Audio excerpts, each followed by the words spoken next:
Hey, wanna fight? You bet. Our battle will be absolutely fire. It's gonna be lit. You two are the worst.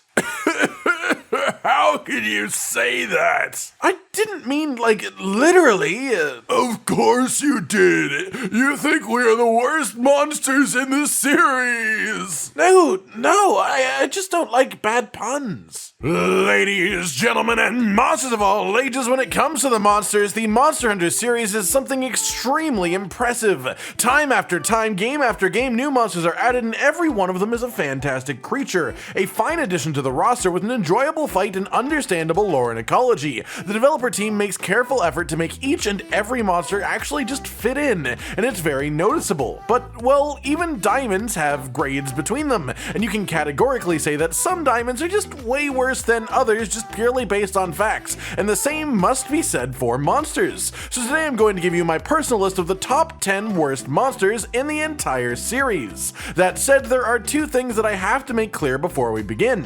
First up, this is all my opinion. It is based on my experiences, and so you are obviously free to disagree as much as you would like. Second, there are very few monsters that I believe are actually bad. This is all just a comparison between all of the monsters, and some of them just have to be considered the worst in the group just by the fact that there is a group and others are better. Without further ado then, let's begin with number 10. Mud is mud. Juratotus. There's not much to say about this monster that hasn't already been said, honestly. His general shape is pretty unappealing. He lives in a swamp. He's literally just a fish with legs stuck on, and he shoots out globs of mud at your face. His original fight was boring as hell, but I will say he climbed up a spot or two with his Rise revamps as he got just slightly more interesting, turning more into a sniper fish than just a fish who flops around slowly and sadly dying. Number 9. Azure Rathalos. This one is very much personal choice here. I think the original subspecies ideas were pretty uninspired, this one just being literally a Rathalos who is blue and spends more time in the air, which, you know, if you just heard that without experiencing it, may not sound that bad, but I have had some very unenjoyable experiences with Azure Rathalos in the past. I hate monsters that spend more time flying than they do on the ground, especially as the weapons that I tend to enjoy the most are shorter range melee weapons, meaning I just really can't do anything while they are up in the air, and this monster is literally just Rathalos, but he likes to fly more and fires more fireballs from the sky. I don't like the fight, I'm not overly impressed with the design changes, I just don't like him personally. Number 8. Every year since the 1960s, crowds have flocked to the climax of this weekend, where the fastest snails on the planet duke it out. Lao Shanlung. I know some people are big fans of him, after all he was the first real properly oversized monster, the introduction of the idea of a siege monster fight, and maybe it is just the fact that my first game was Monster Hunter World and then I started moving backwards, but I just find him so incredibly boring.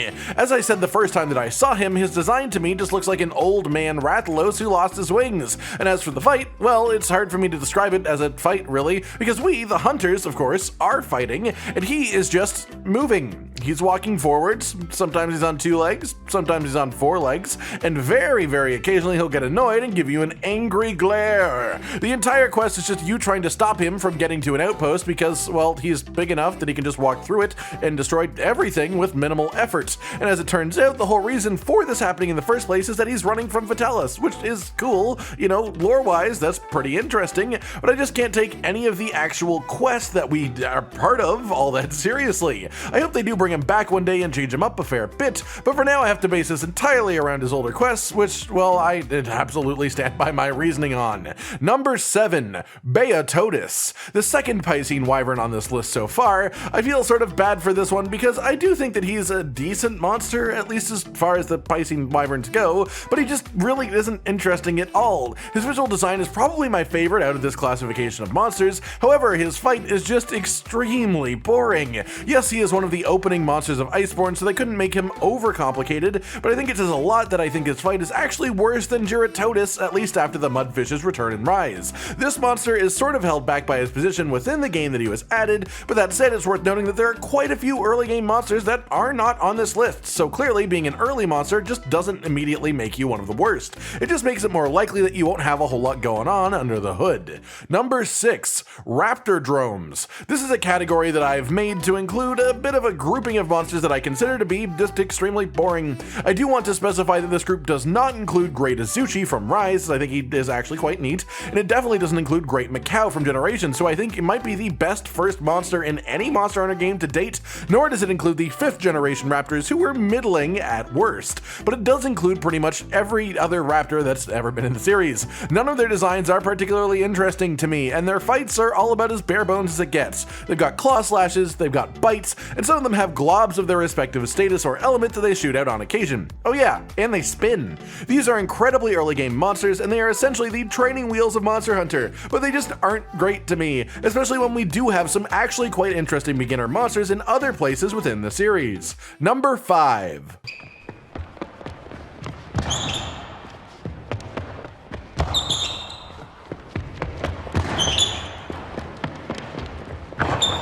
Bulldrome. This fight is a meme. Like, the developers heard people hated Bullfangos in the original Monster Hunter game, so they made a large monster version in the second game. Literally. And the real kicker is, it doesn't even really do anything different than the small monster. It's just bigger, faster, and more painful. All it does is charge you and swing its face around. It never really stops moving. It's like a mini Tigrex with 80% of the moveset taken out. It's just a big boar, and its fight is a big boar too, on top of being genuinely aggravating to be a part of. Number 4. Plesioth. This is one that I sort of struggle with a little bit because sometimes I think I like Plesioth, but I think a lot of my affection for him does come from an idealized version of him. A version of him that lives in my imagination more than anything else, remade in the modern games. And if he is remade, then maybe he will become that reality, but as it currently stands, he is one of the least enjoyable monsters ever put in the series. He doesn't really look cool at all. He sits in the water unwilling to fight you for ages unless you have a sonic bomb.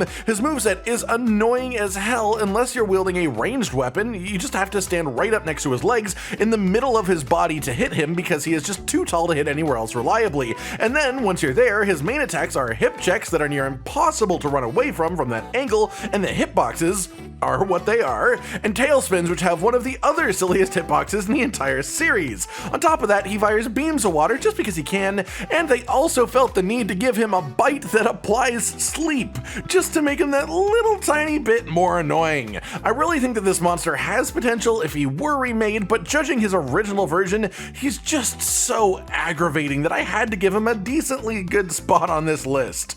Number 3, Copper Blanganga. This one is going to get a little bit specific because you could argue this spot would be fine with just regular Blanganga, but I think there is something specifically extra annoying about his copper subspecies. This version of Blanganga loses his ice shenanigans and becomes fully physical based. A physical based monkey monster introduced in the expansion for a base game that already had Rajang, and he is just worse than Rajang in every imaginable way. He looks worse than Rajang, he isn't anywhere close to as challenging as Rajang or enjoyable, and just to tie it all together, he has a sand beam that is a guaranteed stun if it hits you. Stun, one of the most enjoyable mechanics in the entire series, he said sarcastically. Number 2.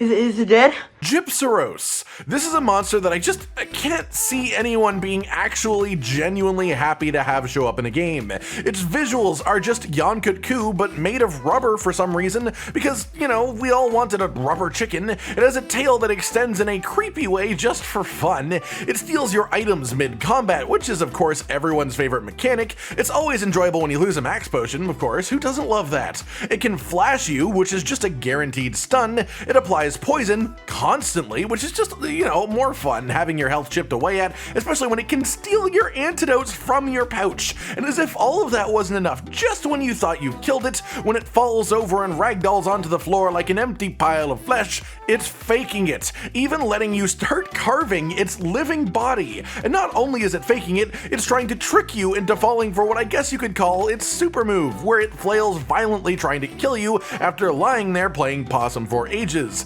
This moment is hilarious the first time you see it. I think it is great, and if it was on any other monster, I would probably like it a whole lot more. But this monster is just sort of so sad that it feels like they are tricking you into thinking the pain is over just to say, psych, you got one more round left. Number 1. Cephadrome. I just don't like this monster. I like hammerhead sharks, the real-world creatures, and he has some hammerhead shark in his visual design, and yet I still think he is ugly as hell. He has this little devious grin that says, "I know I'm annoying, deal with it." And then he digs around underground and swims through the sand in circles until you get tired of chasing him, just to fly up out of there and hit you when you least expect it. Of course, he becomes less annoying when you have sonic bombs, but he is an incredibly early game creature by Monster Hunter standards, and if you have to actively go out of your way to farm an item to counter a creature in the early game, there is either something incredibly wrong or incredibly brilliant going on within the game design,